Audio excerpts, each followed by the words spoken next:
Chief minister مراد علی شاہ صاحب کے ساتھ طے ہو گئی تھی، یا اس وقت اگر آپ کو ان چیزوں پہ اعتراض تھا تو پھر چیف منسٹر آپ کے ساتھ آپ کے پاس بیٹھے تھے وزیر اعظم کے ساتھ میں، اور وہ ان تمام چیزوں پر کو گردن ہلا کے ہر چیز کی تائید کر رہے تھے،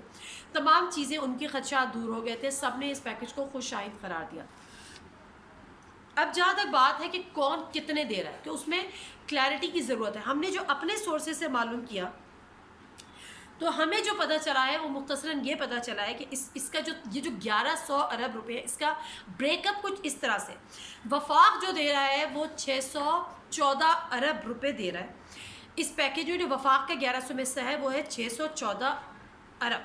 اب اس میں وفاق اچھا لوگ سوال یہ اٹھا رہے ہیں، مطلب مجھے سمجھ میں نہیں آتا، ایسی شخصیات ایسے جو بڑے اپنے آپ کو پتہ نہیں اسکالرز اپنے آپ کو سمجھتے ہیں یا بہت ہی لائق فائق، اس میں سے کچھ اینکرز بھی ہیں، میں ابھی نام نہیں لینا چاہتی، لیکن اگر ان کی طرف سے دوبارہ یہ بھونڈی چیزیں مجھے سامنے آئیں تو میں یقیناً ان کا نام لوں گی۔ وہ یہ کہنا چاہیے اتنا تو پاکستان کا بجٹ بھی نہیں ہے، اتنا تو پورے سندھ کا بجٹ بھی، اب پاکستان کہاں سے دے رہا ہے؟ ارے بھائی عقل کے اندھو، اس وقت یہ بات ہوئی تھی کہ وفاق جو ہے وہ سی پیک کا حصہ بھی ہوگا، چائنا سے لون بھی لیں گے، ورلڈ بینک سے بھی لیں گے، اے ڈی بی سے بھی لیں گے جو ایشین ڈیولپمنٹ بینک ہے۔ تو اب آپ کیوں ان چیزوں میں مطلب پڑھ لو نا سوائے تنقید کرنے کی۔ بہرحال ان شارٹ یہ کہ وفاق جو ہے وہ 614 ارب روپے دے گا، جس میں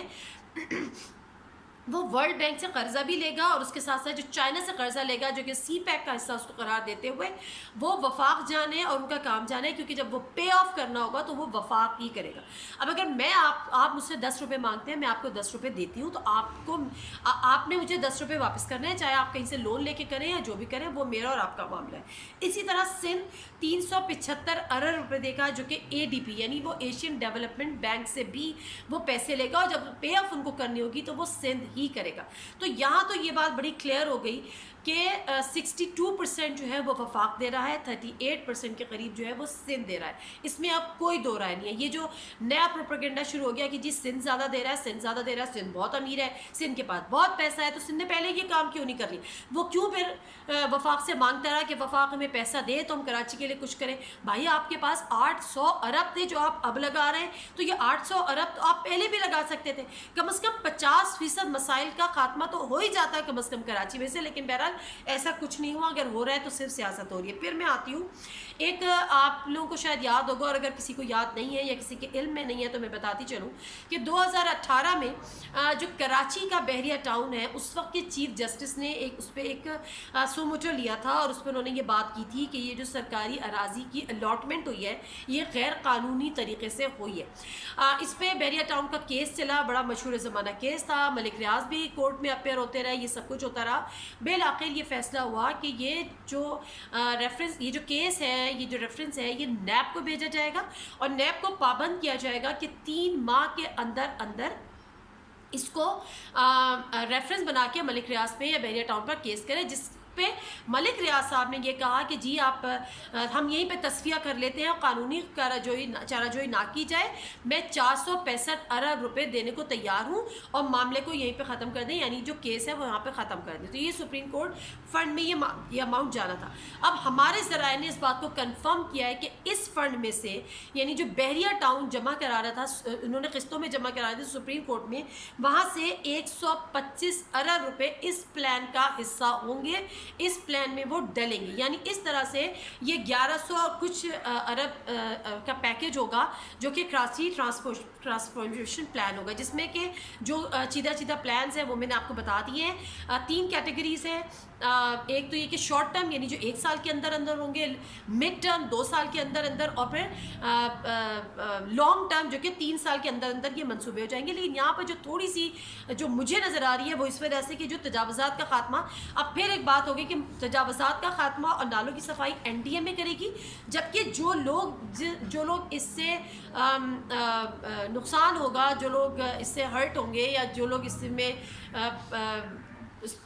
سارے پروسیس میں جو ہے جن کو وہاں سے ہٹایا جائے گا، ان کو متبادل جگہ فراہم کی جائے گی. اب متبادل جگہ سندھ حکومت فراہم کرے گی. میں تو قائل ہوں ویسے سندھ حکومت کی ایفیشنسی کی, اور بڑی وٹنس بھی ہوں, تو مجھے تو پتہ ہے کہ کتنی تیزی کے ساتھ سندھ حکومت کام کرتی ہے. تو جب تک متبادل جگہ سندھ حکومت نہیں دے گی, جب تک اس کے پیسے نہیں آئیں گے, کم از کم 10% تو بنتا ہے نا, جائز ہے, پرانی روایت بھی ہے. تو جب تک ان کے پاس یہ چیزیں نہیں آئیں گی, وہ متبادل جگہ نہیں دیں گے, جب تک متبادل جگہ نہیں ہوگی, تجاوزات کا خاتمہ نہیں ہوگا. جب تک تجاوزات کا خاتمہ نہیں ہوگا, نالوں کی اس طریقے سے صفائی ہو ہی نہیں سکتی. تو اس پہ آپ فی الحال کم از کم فاتحہ ضرور پڑھیں. اس کے بعد پانی کا مسئلہ, K4 منصوبہ. اب اس میں یہ ہے کہ جو پہلا حصہ ہے وہ صوبائی حکومت مکمل کرے گی, اس کا دوسرا حصہ وفاقی حکومت مکمل کرے گی. اب پہلا حصہ پھر اگر وہ صوبائی حکومت میں آ گیا تو پھر دوسری فاتحہ بھی پڑھ لیجیے, کیونکہ مجھے امکان بالکل نہیں لگتا کہ جس سست روی اور جس چیزوں کا شکار سندھ حکومت ہے, انہوں نے کرنا ہوتا تو وہ بہت پہلے کر چکے ہوتے. اگر وہ 800 ارب روپے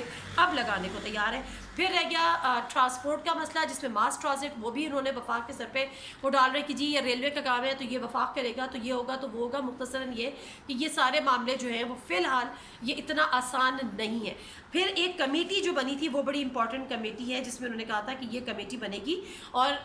اس کمیٹی میں تمام اسٹیک ہولڈرز ہیں. اس کو لیڈ کون کرے گا, اس پہ بھی شکوک و شبہات پیدا ہونا شروع ہو گئے. اور آگے آ رہے ہیں بلدیاتی انتخابات, جس میں یہ تینوں جماعتیں جو آج